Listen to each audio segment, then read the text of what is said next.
both pitching downrange.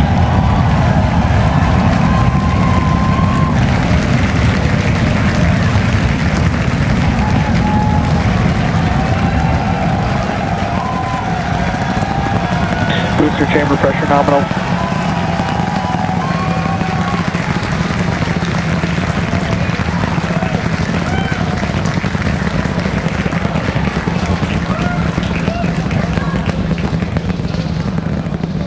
All right, we're a little over 40 seconds into flight. 33 out of Booster 33 and ship, Raptor avionics, engines. power and telemetry nominal. Getting good call outs, healthy systems on the booster as it starts to pitch over the Gulf.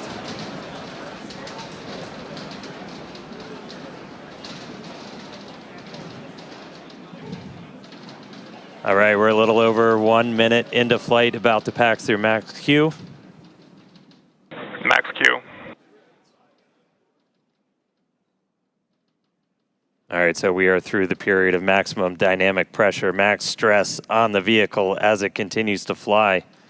Our next major event is going to be hot staging, which is happening in just over 90 seconds from now. To get ready, the booster will shut down all but 3 of its Raptor engines. The clamps holding the 2 stages together will release, and the Starship second stage ignites its engines. The ship then separates from the Super Heavy booster and heads to space. At the same time, the 3 engines still firing on Super Heavy will flip the booster around. 10 more engines will ignite for the boost back burn, putting the first stage on the path for splashdown in the Gulf. As we mentioned earlier, the hot stage will be jettisoned for this flight, and that should occur just after the boost back burn. So we're about to shut down the first stage and perform hot staging. So let's just watch and listen.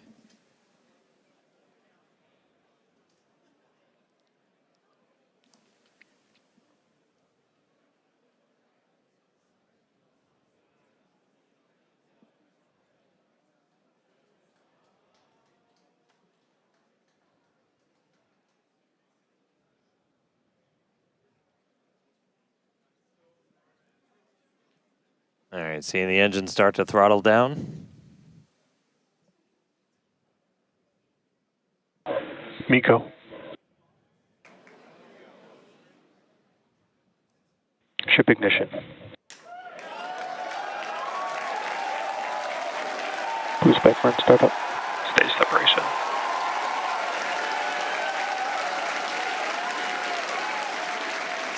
Stage separation confirmed. We've got 6 engines running on ship. Booster is doing its boost back burn, continuing now towards its splashdown site in the Gulf. Ship We are Raptor seeing chamber all 6 pressure is Raptors nominal. lit up on ship.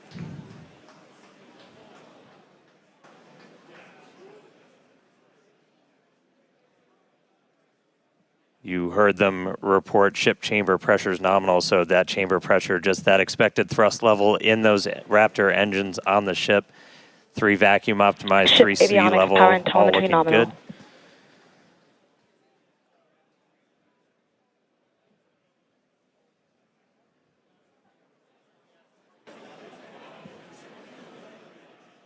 There's a view into the business end from the ship. Boost back burn shutdown.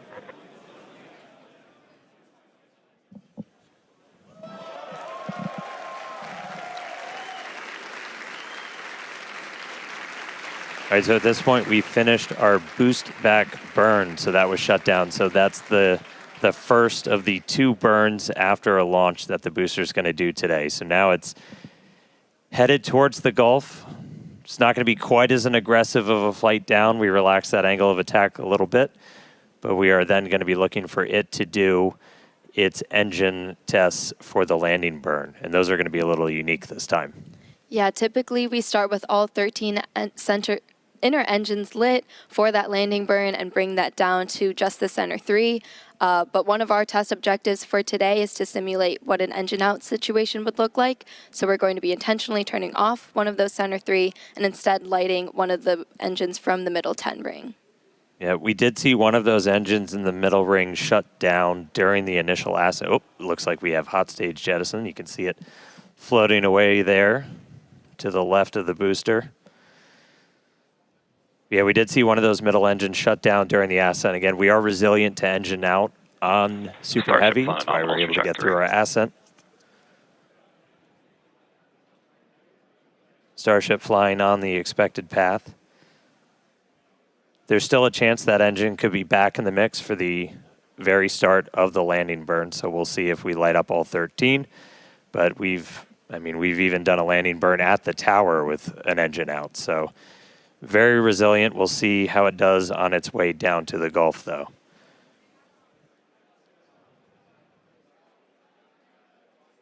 All right, so we got a couple of minutes. That landing burn start should be just about 40 seconds away.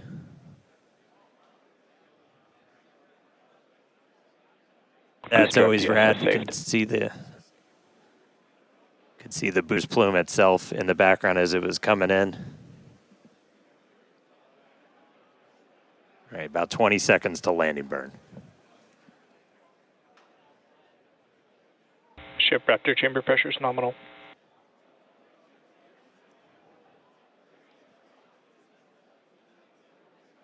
All right, here we go. Landing burn startup. Looks like we got 12 of those 13. Down to 3, including one of the middle ring.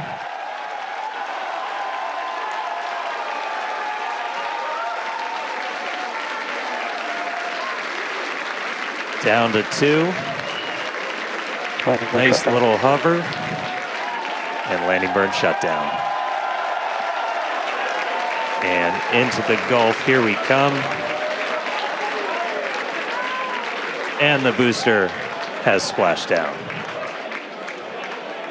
Incredible flight for booster today. Meanwhile, back in space, about 7 minutes into today's flight, ship continuing its ascent burn. This goes until just about 9 minutes into our flight. Yeah, these views are looking great. Once again, thanks to Starlink for getting us these views. It's just incredible.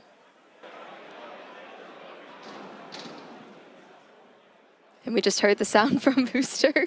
It's like we just got a late boom from the booster.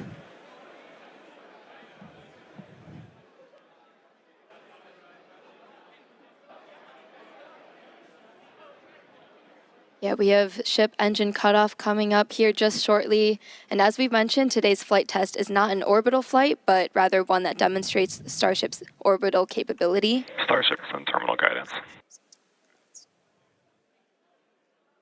All right, entering the final phase of this burn. Under 30 seconds to go.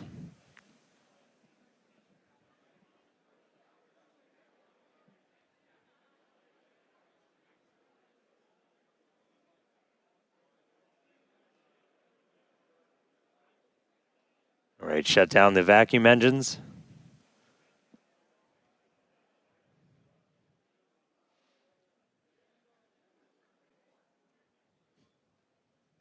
Ship engine cutoff. We shut down those center 3. Successful ship engine cutoff.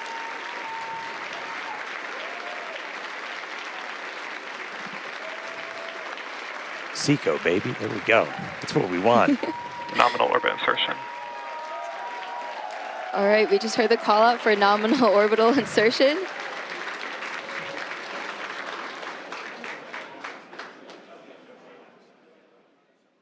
All right, so ship is in space. There we go. We're seeing the flaps starting to move into a stowed position. That's why it looks like your camera's moving. Yeah, exciting to see Starship safely in space, and super pumped to see all the team's hard work in action here today. And of course, as guaranteed, it's been an exciting day so far. We successfully lifted off right on time at 6:30 p.m. Central Time. Thankfully, our weather was looking good today. Yeah, and booster, we had our soft splashdown in the Gulf, so ship continues on. Yeah, ship able to complete its ascent burn all the way in. You can see some of the shadows start to creep as it's going to be eventually flying into an orbital nighttime. So we'll see some daylight start to go away. But ship is in orbit, completed its burn. And I mean, that's just the beginning. Now we've got a whole bunch more to go. So we've got some exciting demonstrations planned while we're on orbit. So that right there, we just saved the FTS, the flight termination system. That's that automatic flight safety system we have on the vehicle. So that is now turned off while ship starts its coast period. We are coming up, our next milestone is going to be the deployment of those Starlink simulators. We've got some payload inside of Starship that we're hoping to deploy into space for the very first time. That deploy is supposed to start at about 18 minutes and 27 seconds into the flight, so just about 7 minutes from now. That deploy will take place over a couple of minutes. It'll go about one satellite a minute, so we'll be spread out over that. It might get a little dark, but we've got a couple of views that we can show you to see that deploy in action. After that, we're also looking to do a relight of a single Raptor engine while we are in space. We've done this once before. This is not necessary to deorbit, as we are in a suborbital trajectory, but this is essentially a chance to test out what we need to be able to do a deorbit burn. So we'll be doing that a little bit later in the flight, about 37 minutes or so into the flight. And then we get into reentry. We're looking to get that light show and, more importantly, get that really critical data about the ship's heat shield. Yeah, exactly. At about T plus 45 minutes, we'll be heading for reentry. Again, running those experiments with the tiles. We're going to be doing missing tiles, metallic tiles, and also intentionally loading those vehicles' flaps. Hopefully, we'll also see a splashdown in the Indian Ocean today. Yeah, we were able to get to a reentry last time, but we didn't have full attitude control, so we weren't able to go in, heat shield first the way we're designed to. So we ended up losing contact with the ship before we could make it all the way through. So you still get data, but you're not really getting the data that we want to make sure we're kind of stress testing the vehicle. As Amanda just said, we removed a bunch of tiles, and we do this in some intentionally scary places on the vehicle because we're really looking, are there spots that were vulnerable to this before we ever start moving towards, putting ship into a full orbital mission to then do reentries a little bit later on. So really, really critical to get that data, really looking forward to a controlled reentry. Yeah, for sure. As we always say, our main payload is data, but today we also have some actual payload on board, and those simulators that Starship will be deploying, we'll see coming up here in just a few minutes. These are dummy satellites that are about the same size as our V3 Starlinks. We have 8 in the Starship PEZ dispenser and expect to deploy at a rate of about 1 per minute, as Dan mentioned earlier. Starlink is critical in all of our flights on Starship to get our main payload data, as we always say. And in fact, it's Starlink that's currently providing these views you see as Starship cruises a couple hundred kilometers above our home planet and provides real-time telemetry through every phase of flight. Yeah, we took a peek inside of the Starship payload bay there for a second. So there's 8 of them. They kind of look just big steel plates, essentially. They're roughly the same size as those V3 satellites. When we do get that view inside of the payload bay, the payload door will kind of be on your right, and we'll start to see them go out like a PEZ dispenser. Yeah, here's a look inside. So those right down there in the center, they're kind of 2 stacks of 4 on either side, and then the payload door is just to their right. And so we'll look to see that open, and then those satellites start to go. We vent the nose cone, so we essentially bring it down to vacuum before we open the door. That was one of the things we ran into on the last flight, as when we had that fuel diffuser fail, the pressure in the nose cone became basically too high for the actuator of the door to open. So that's why we weren't able to get the door open that time. We have not seen anything like that on this flight. Everything's looking good with our fuel tank and our fuel press system. So we are hopefully just a couple of minutes away from seeing that payload door open and getting to our first ever payload. It's not the first payload we've ever carried, but it's the first one we're going to try and shoot off into space.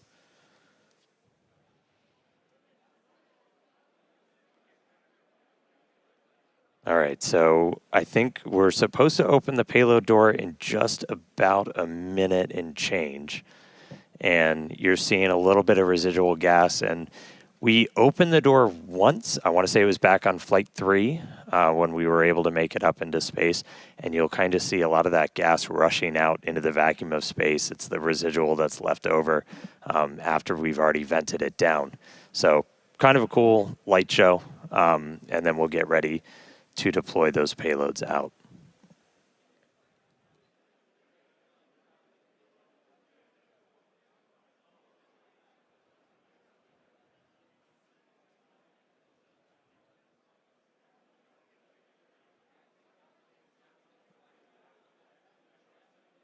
And as we mentioned, so we have crossed over now at this point into an orbital nighttime. So views from the outside will get pretty dark, but we'll see what we can see. We do this by design. We've been launching these later in the day here in Texas to try and get daytime views when we splash down. So it's daytime over in the Indian Ocean, where we are currently headed. Just a few seconds until we expect those payload doors to open.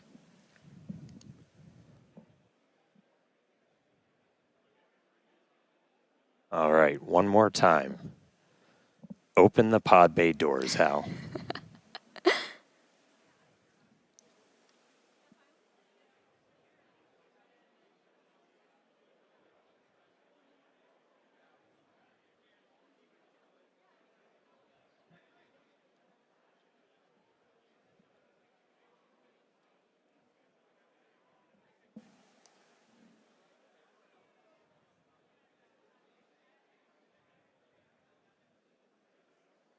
So we are currently in payload deploy prep.